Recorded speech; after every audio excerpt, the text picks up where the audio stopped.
I am super late in reviewing this movie, but hey, this movie took forever to come out anyway. A whole year it took to come out. And just to go to show, this movie was all about making money. They literally could have released it on streaming and made less money, but no. They waited and put it right out right when it was a good timing.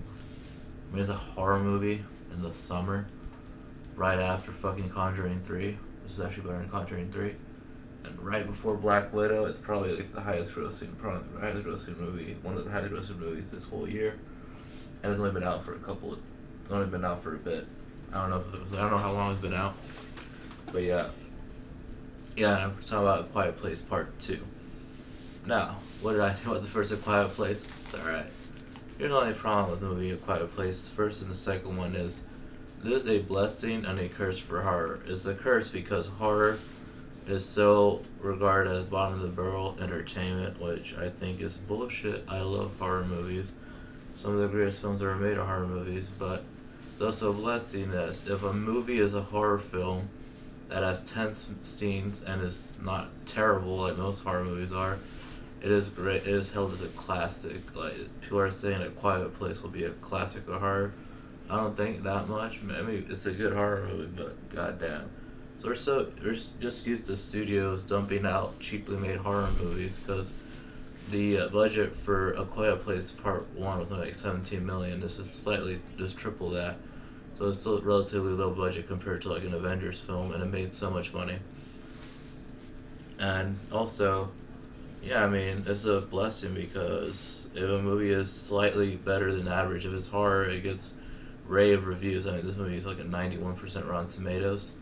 The audience I saw with really dug it. I was actually kind of nervous because they were laughing the entire time. Okay, so the best part about seeing this movie is I got to see the teaser for Last Night in Soho in a big screen. Kids were laughing. You're laughing. The Last Night of Soho trailer's playing and you're laughing. Joker me. But yeah, they just don't understand. Last Night in Soho is very 60s horror in London, and they don't get that probably. I'm not even that older than the kids in the audience. I'm only 26, but they don't understand stuff like I do when it comes to film because I love all film. Anyway, so that's probably the best part. So let's talk about the good. John Krasinski's directing is pretty good. I would call him John K because I don't want to keep saying Krasinski. I keep feeling like I'm mispronouncing it, but I think I'm saying it right. I want to call him John K, but ever since 2018 happened, we all know John K is a terrible person. I already knew he was hard to work with, which I don't really mind, but it turns out he was a sexual predator. I'm like, yeah, I'm gonna stop saying John K as a joke. He is a joke in the animation industry now because he himself says he's retired because of being a pervert. Anyway, direction's nice. The rustic aesthetic is really nice actually. The kinetic camera movement is probably what saves this movie. It's short. It is only like 90 minutes. It says 97 minutes, but I literally looked at the clock. It was like 4:50 when I left the theater, and the movie started at around 3:20 with all the trailers. So yeah, this movie has about 6 minutes of credits. So yeah, and the acting all around pretty good, I guess. Well, the only thing that kind of weirds me out is I know the girl's deaf, but it's been established they own a sign language, and in the movie, but are they all kind of deaf? Because Emily Blunt's character Evelyn, for some reason, was touching the radio to listen to it, which is something mostly sort of deaf people do, which I don't understand. That was kind of weird. Other than that, so we pick off right after the first one ended, and yeah, logic is all out the window, really. Basically, their plan is to just continue to.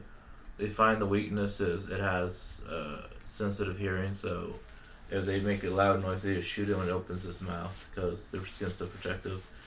But yeah, then we meet a character played by Cillian Murphy who was in the opening. I did not realize this until something came up later. Yes, John Krasinski is in the opening of the film, which is probably my favorite thing of the whole movie. John Krasinski saving his family, and then later on he's gonna sacrifice himself. So I think probably the best part of the movie is the opening. The opening flashback is pretty well directed, well shot, so that's probably my favorite part. The opening, which is kind of shitty to think about. If this is my favorite part of the movie, is how it opens. So yeah, and of course, what I understand is, so this baby's treated like shit. They literally put it like in a fucking box and close it and open it like it's a human being. Don't restrict his oxygen like that. Also, I understand they want to have a baby because they're dumb, not really dumb. The deaf daughter did something stupid that cost the life of one of her kids, which I understand wanting to fill that void, but babies are super loud. And the whole reason these monsters can kill you is because of the noise, and you want to bring in a baby in the noise, and then also making the baby makes noise unless you're having very passionless, moanless sex. I don't know. I find moaning to turn on. So maybe, I don't know. But I can understand it was a couple and they want to have kids, but they already have 2 kids. They should put their safety before them. Like, the baby's gonna get them killed at some point, so really it's really selfish to have a baby, in my opinion. And even nursing the baby, like, I understand they did in the first film. She had like the not make any noise giving birth, which is nearly impossible. I don't know how she did it. It's like, and she did it without any kind of sedative. So usually when a woman gives birth and during the hospital stay, they have a lot of sedatives to keep them from being in excruciating pain, which this lady probably did not. She probably had maybe some, I don't know. They go to the same pharmacy to get the medical supplies, but I highly doubt that any kind of sedative that was so strong where she felt no pain. So it was kind of weird. Anyway, so why does the movie not work at all? It's literally the Halloween 2 of sequels. Halloween 2 was basically John Carpenter was literally about to be sued, so he had to write a Halloween sequel, so he made it basically like the first movie but in a hospital. This is literally the first movie. The climax is exactly the same. They have to they have to find his weakness and kill it. And yeah, also it turns out these aliens can't swim, which is really stupid actually. And there's like a whole colony of survivors because they can't swim. Oh, it's funny, the leader says, "Everybody's so stupid." They all started screaming, and out of the 12 boats, 2 people made it. And then his dumbass dies because he thought they outran the monster and he left like the fucking big asshole for him to get his sweet swept. And it was so funny because I know characters have to die for it to be a horror movie and dumb decisions are made for him to die, but I thought it was hilarious. He was basically dissing people, like, "You started shouting," like calling them stupid. And then he gets killed in a very stupid way, which I thought was kind of funny. And man, I wish this movie was rated R. I understand PG-13 to make more money. I mean, this is by Platinum Dunes. I mean, it took them like 20 years to make a decent horror movie because for years they were making crappy remakes of great classics. Yeah, this movie's just produced by Michael Bay, by the way, which is kind of weird. But, yeah.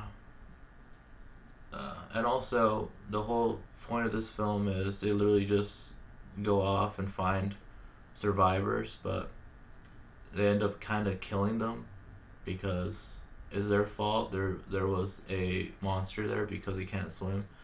They literally got them all killed, so it's really their fault. A lot of those colonists died. Also, the fact that there's barely any blood makes it look it's less threatening. It really looks like these monsters like slap them in the air and they fall on their butt. Like, it looks like you can survive it, but if you had the visceral of people being ripped apart like they should, it was R-rated, you get that visceral feeling of the stakes being so high, like, holy shit, these things are gonna fucking rip you in half, which is a scary thought, and then seeing that on screen is very scary. And then, this was a terrible waste of Scoot Maneri. He had no dialogue other than screaming. Basically, they played these feral people who I believe survived being attacked by the monsters when there's 12 boats and only 2 left. I guess they want revenge on those people, but they attack travelers. But of course, Cillian Murphy's character was smart enough to make noise and get them all killed by the monsters. And that's why they escaped to the colony. Emily Blunt, God bless her, she has very little to do other than look concerned. Although it's kind of funny. Not funny, like, she lets the baby make so much noise, but when her son gets his foot caught in a bear trap and like literally severed off, she makes him be quiet, like screaming in so much pain. She's like, "Shh." Like, bitch, you have the baby yelling even louder because he's a baby, but you kind of tell your son to shush after having his leg completely almost amputated off, not his leg but his foot. Like, God, she's a terrible mother. Like, damn. I know that Krasinski makes this like a love letter to his kids, but if that's the parenting Emily Blunt does for reals, like, tell this kid to put some dirt on it and to shut the fuck up when his foot was literally almost severed, that's kind of funny to me, actually. Not the foot being severed, but the fact she said, shh, like, dude, I understand you have to be quiet, but it was her fault too. She tripped an alarm and they had to start running and you didn't notice the bear trap. Like, how did you not notice that big ass rope? She, like, literally, like, not even, she could have walked over it seriously, but no, she tripped the alarm and then her son got injured because of it. And yeah, she told him to be quiet. I mean, of course he's gonna scream in pain. He's a little kid and his foot almost got severed.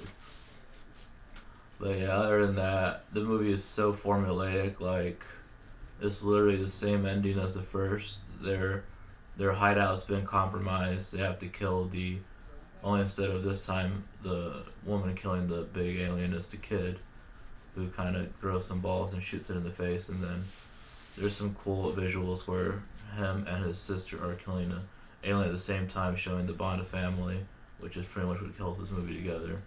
Get to kill the family memes of Vin Diesel. Family memes, I mean, yeah. I got old quick, those stupid Vin Diesel Dom memes. But yes, and a lot of the logic doesn't make any sense. Like, of course, they find the colony of survivors, but a lot of them died just because of them. If it wasn't for them, that monster wouldn't have got there. And really, it was just a plot device for an action scene at the end. And then she kind of leaves her hearing aid as a way for the radio to show high frequencies to weaponize against the aliens, which I think is a decent ending. But other than that, it was literally just the same ending. It turns out they can't swim, so they have the same weaknesses as aliens from Signs. And it's the same ending. They just find out, oh, loud noise, kill. Literally the same ending. It's like a rehash of the first movie. So I was surprised how well it was received. Since people did say it was played safe, I thought, okay, but no, he played it super safe. Pretty much rehashing the script, because he did co-write the first script, but this time it's completely written by him, by John Krasinski. But he was able to write a script where he could shoot it very, very cool. The higher budget actually helped. There's some really cool scenes, like basically they mounted a camera in the back seat during the destruction of the first day of the invasion. But other than that, this is just a really bland, well shot, and entertaining horror film. So, yeah, say what you will. Anyway, I hope you enjoyed this video. I'll see y'all next time.